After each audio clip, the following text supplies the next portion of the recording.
H1B visa పెంచుతూ America అధ్యక్షుడు Trump వెలువరించిన ఉత్తర్వుల వల్ల భారతీయ టెక్ కంపెనీలు తీవ్ర నష్టం వాటిల్లే అవకాశం ఉందని తెలంగాణ ఐటీ శాఖ మంత్రి శ్రీధర్ బాబు అన్నారు. అన్ని టెక్ కంపెనీలకు నష్టం వాటిల్లేలా మెరుగైన ఉద్యోగాలు పొందాలనుకునే వారి ఆశలు నీళ్లు చల్లేలా ట్రంప్ ఉత్తర్వులు ఉన్నాయన్నారు.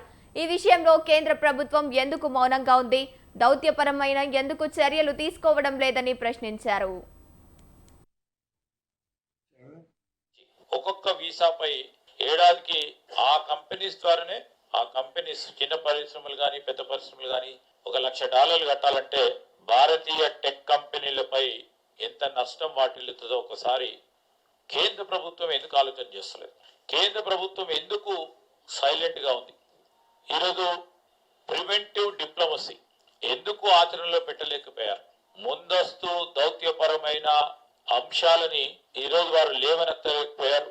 ఎందుకు చెప్తా ఉన్నామంటే H1B వీసాలు పొందే దేశాల్లో మొదటి స్థానం మనది, దాని తర్వాత చైనాది 70 పైచిలకు ఉంది, దాని తర్వాత చైనాదే ఉంది. ఈ ప్రభావం మన పైన ఎక్కువ ఉంటుందా?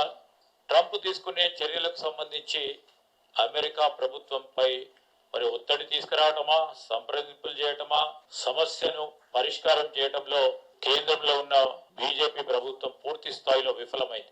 ఒక ప్రక్కనేమో ఇటు రాష్ట్రాలకు సంబంధించిన హక్కులకు సంబంధించిన అంశం విషయంలో ఇబ్బంది పెడుతూ, ప్రత్యేకంగా తెలంగాణ రాష్ట్రానికి సంబంధించి ఈరోజు సాఫ్ట్వేర్ రంగం, ఐటీ రంగం, టెక్నాలజీ రంగానికి ఒక ప్రధాన కూడలిది.